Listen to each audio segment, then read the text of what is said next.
آج کی اس ویڈیو میں آپ سماعت فرمائیں گے حقیقت ابدال، یعنی ابدال کے لغوی معنی اور ابدال قرہ کی اصطلاح میں کس کو کہتے ہیں اور ابدال کا قاعدہ۔ تو آئیے تفصیلی سماعت کر لیتے ہیں حضرت الاستاذ حضرت قاری محمد یاسین صاحب دامت برکاتہم کی زبانی۔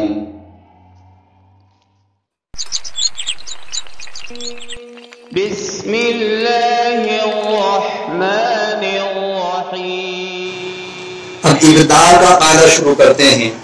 ابدال یا اقلاب، حقیقت ابدال لغت میں ابدال کے معنی ایک چیز کو دوسری چیز سے بدلنے کے ہیں، اور اصطلاح قرآن میں ایک حرف سے دوسرے حرف کو بدلنے کا نام ابدال ہے۔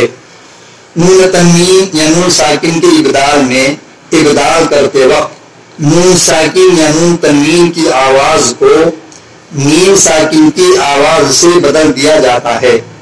بعض جگہ قرآن پاک میں ایسے مقام پر ایک چھوٹا سا میم بھی لکھا ہوتا ہے، مگر یہ میم قرآن پاک کا جز نہیں ہے۔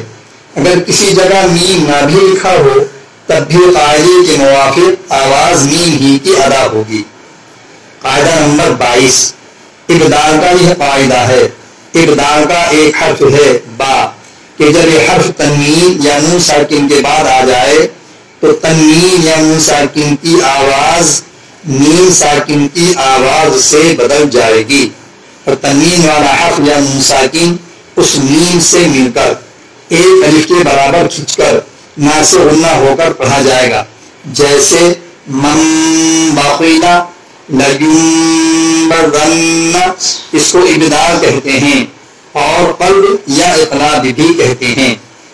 هذا القرآن يوحدنا لطريق الخير يوجهنا، الله تعالى أنزله ورسول الله معلمنا، ورسول الله معلمنا۔